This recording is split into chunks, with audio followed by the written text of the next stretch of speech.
I've made it clear many times on this channel about how much I love the vintage Kenner Real Ghostbusters line, but over time, I don't love what's happened to some of the plastics used on these figures. Many of the original run of figures now have heads and appendages covered in black spots.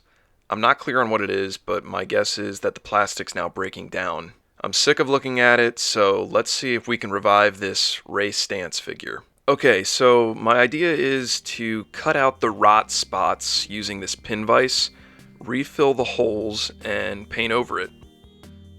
Luckily, these spots typically only appear on the soft plastic spots and not the hard body, at least for me.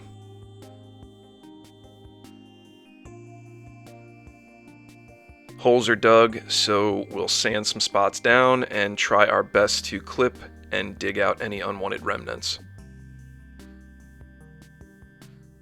Now I'm rotating a nail in each hole just to try and make them all slightly wider to more easily accept a new material.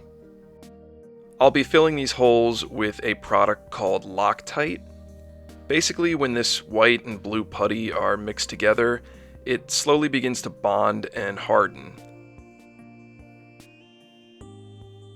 So you have a few minutes to work with, but in a case like this with so many holes, I'm trying to work quickly.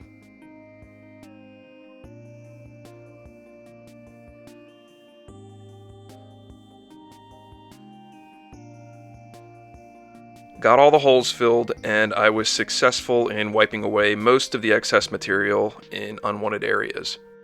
I let it sit for 24 hours and then sanded everything down. Now it's time for paint.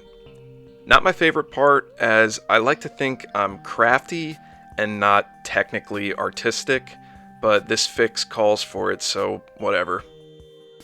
Legs didn't turn out too bad. The face was challenging, and it's really all about how close you can get the color to match. It's not perfect, but it works well enough. I also touched up his hair and boots just because. Anyway, I think the final result looks a lot better in bad lighting. For the most part, I'm satisfied. I thought I wouldn't have to apply as much paint as I did, so I might not have needed to remove all the spots like I did in the first place.